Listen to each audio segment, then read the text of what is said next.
স্টেজে উপবিষ্ট আমাদের সকলের নয়নের মণি আওলাদ মুজাদ্দিদুল জামান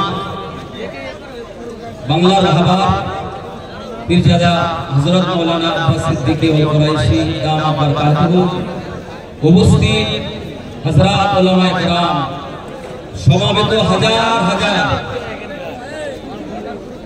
আজকের এই পবিত্র সমাবেশে শ্রোতা মণ্ডলী, আমি এখানে বক্তব্য করব, বক্তৃতা দেব, এরকম উদ্দেশ্য আমার ছিল না। একান্ত দু একটা কথা না বললে যেন ঈমানী দায়িত্ব থেকে নিজেকে অপরাধী মনে হয়। আজকে এখানে আমাদের আশা মূলত হযরত মুহাম্মদ সাল্লাল্লাহু আলাইহি ওয়াসাল্লামের অবমাননা, তার উপরে যে বিরুদ্ধাচরণ করা হয়েছে তারই প্রতিবাদে আমাদের প্রাণপ্রিয় ভাইজান আমাদেরকে ডেকেছে।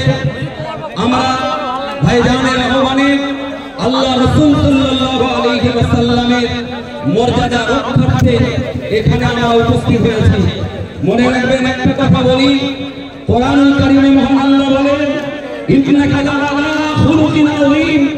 আল্লাহ আযীম শব্দ দিয়ে রাসূলুল্লাহর ইজ্জত এবং সম্মানকে যে আরশ আযীম চূর্ণ করেছে, সারা পৃথিবীর সমস্ত ইহুদি খ্রিস্টান বেঈমান বেদিন সবাই যদি সম্মিলিত প্রচেষ্টা করে হযরত মুহাম্মদ সাল্লাল্লাহু আলাইহি ওয়াসাল্লামের এক বিন্দু ইজ্জত নষ্ট করতে পারবে না। আল্লাহর নবী সাল্লাল্লাহু আলাইহি ওয়াসাল্লামকে যে ইজ্জত আল্লাহ দিয়েছেন, আজকে যারা আল্লাহর নবী মুহাম্মদ সাল্লাল্লাহু আলাইহি ওয়াসাল্লামের ইজ্জত নিয়ে ছেলেখেলা করছে তাদেরকে আমরা সতর্ক করতে চাই। আল্লাহর নবী সাল্লাল্লাহু আলাইহি ওয়াসাল্লামের ইজ্জত নিয়ে যারা অপমান করবে নিশ্চয়ই তাদের ধ্বংস অনিবার্য হবে।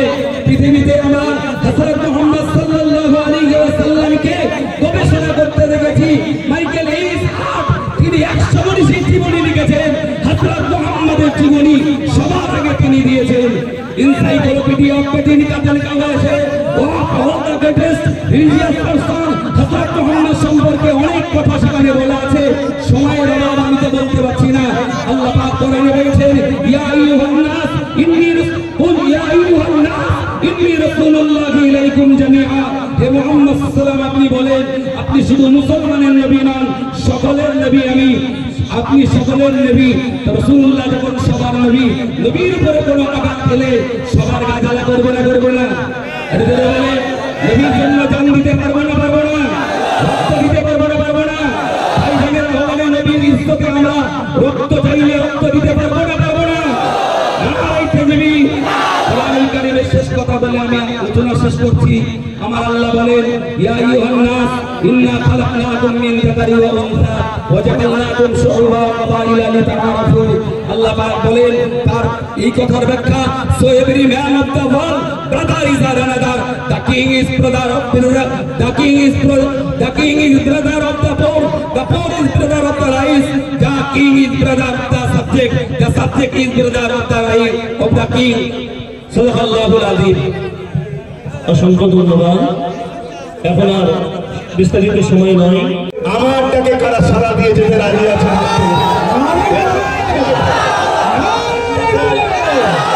সত্য তো?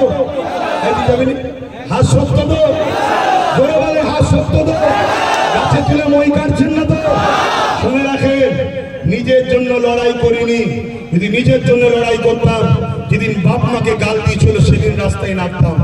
নিজের জন্য যদি লড়াই করতাম, যেদিন দাদুকে গাল দিয়েছিল সেদিন রাস্তায় নামতাম না। মিশন একটাই, আমার রসুলের দিন, আমার রসুল, আমার কোরআন, এটাই হলো আমাদের মিশন। তাই আগামী দিন বক্তব্য তো অনেক হবে, আলোচনা। সেই জায়গাটা, মেন জায়গাটা হলো ব্রিগেড ময়দান। এবারে আমরা খুব শিগগিরই কাগজ জমা দেবো, সেই জায়গায় আমরা পারমিশনের জন্য ফেলবো, আমরা ব্রিগেড করব। সেখানে আমরা সমস্ত মানুষ ঐক্যবদ্ধ হয়ে যাব। কেন পাওয়ার দেখানোরও মাঝে মাঝে প্রয়োজন আছে, আছে না? অনেকে মনে করে ছোট ছোট জঙ্গলে নাকি বাঘ থাকে না। আমরা ছোট ছোট উলামারাই আমরাও যে কিরকম আছি এটাও আমাদেরকে দেখাবার দরকার আছে না নাই?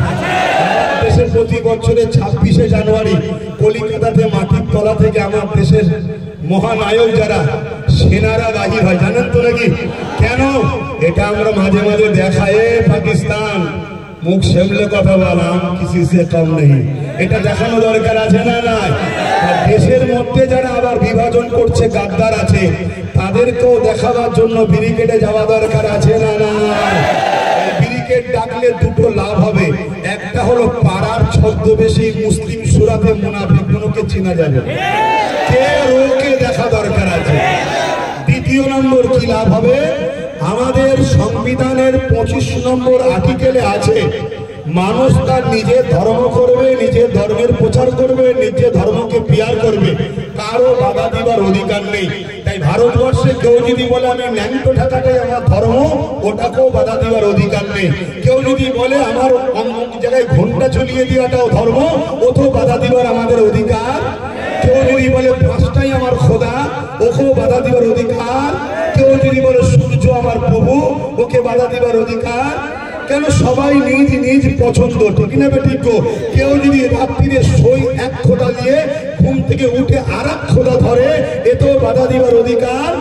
কিন্তু আমরা দেখছি হিন্দু ভাই, আদিবাসী ভাই, সাঁওতাল ভাই, দলিত ভাই, মতুয়া ভাই, শিখ ভাই, পাঞ্জাবি ভাই, সব ভাইয়েরা তারা তাদের ধর্ম স্বাধীনভাবেই করছে, কোনো জায়গায় হস্তক্ষেপ নেই। বারবার হস্তক্ষেপ আমার ইসলামের উপরে হচ্ছে। এর কারণটা কি আপনারা একটু বিবেচনা করবেন। তবে আমি মনে করি এর কারণ একটাই, আমাদের হাতে লাঠি নেই। এই পাগলা কুকুর ডাকলে পিটাবার জন্য আমরা তৈরি নেই। আমি ওই লাঠির কথা বলিনি যে লাঠি পূজার, বুঝতে পেরেছেন তো নাকি? হ্যাঁ, ওই একটাই যে লাঠি সবে হয়েছে আমাদের, বুঝতে পেরেছেন তো নাকি? লাঠি দরকার, তাহলে কি হবে? ঠিক জায়গায় যে ঠুকে দেবে, ঠিক জায়গায় ঠুকলে তাহলে তখন কিন্তু ঠান্ডা হতে বাধ্য হবে। আপনি খেয়াল করে দেখুন, আমার কথা ভুল নিচ্ছেন না তো আপনারা? আপনি খেয়াল করে দেখুন, এই পাশে বিহারে কিছুদিন পরে ভোট হবে। এটা একটা কথা বলছি, অসুবিধা আছে নাকি?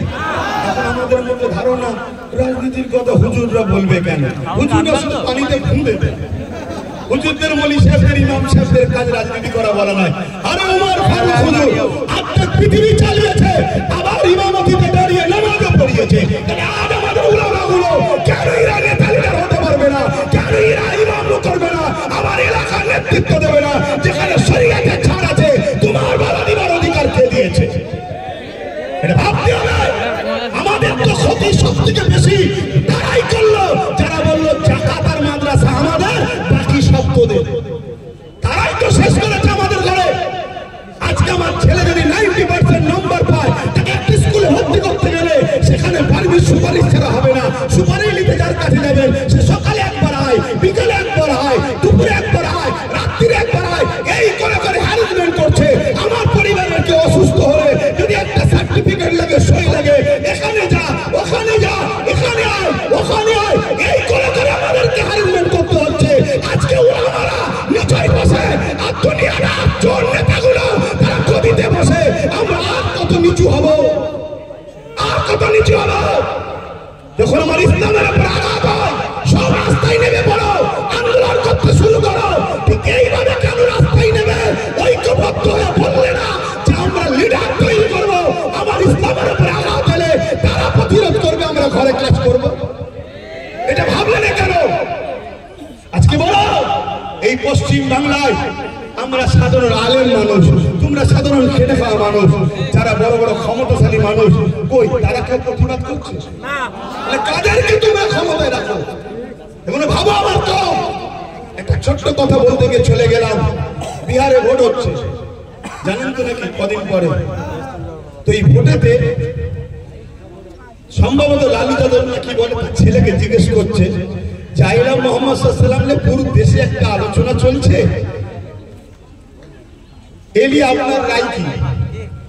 তখন সে উত্তর দিচ্ছে, আমি বিহার নিয়ে পেরেশানি আছি। ভাবো ভাবো। আর ওই রকম লোককে 14% বিহারের মুসলমান ভোটে প্রধান মুখ্যমন্ত্রী করবে বা জিতাবে, যার তোমার নেতার বিষয়ে কোনো চিন্তা ভাবনা নেই, কথা বলার একটা শব্দ নেই যে না এটা যোগী প্রশাসন অন্যায় করছে। এতটুকু তো বলতে পারতো না। তুমি ভাবো আমার তো যেমন আমার রাজ্যে কেউ বললো কি যে ওয়াকাবলে আন্দোলন এখানে না দিল্লি চলে যাও বলেছো এই তো চলছে আমাদের অবস্থা। অতএব চাইলা মুহাম্মদ সাল্লাল্লাহু আলাইহি ওয়াসাল্লামের বিরুদ্ধে প্রশাসন বা যারা আঘাত দিয়েছে তার থেকে বড় আসামি আমরা সারা জীবন একে বাঁচাও একে রোকো একে বাঁচাও একে রোকো একে বাঁচাও একে রোকো একবারও আমরা ভাবলাম না আমরা কবে উঠবো আমরা কবে দাঁড়াবো আমার কম কবে দাঁড়াবে নিজেদের কখন পাওয়ার আসবে একবারও আমরা ভাবিনি। এই জন্য আজকে আমাদের এই দুর্দশা হচ্ছে। মনে রাখবেন মুফতি যদি ফতোয়া দেয় মুফতি কাটলে মানায়। এখন এখান থেকে উলামারা যদি একটা ফতোয়া দেয় আপনারা যদি সাধারণ ছেলে স্কুলও হয়তো যায়নি আপনি যদি বলেন ফতোয়াটা ভুল হয়েছে এটা কি হাস্যকর নয়? একটু সারা দেন না। আমার এই কথাই কি রেগে গেলেন? কষ্ট হলো? আর একটা আমার সঙ্গে একমত হাত তুলে দেখায় একমত তো নাকি ভয় খাচ্ছে? আর কত ভয় কে থাকবে?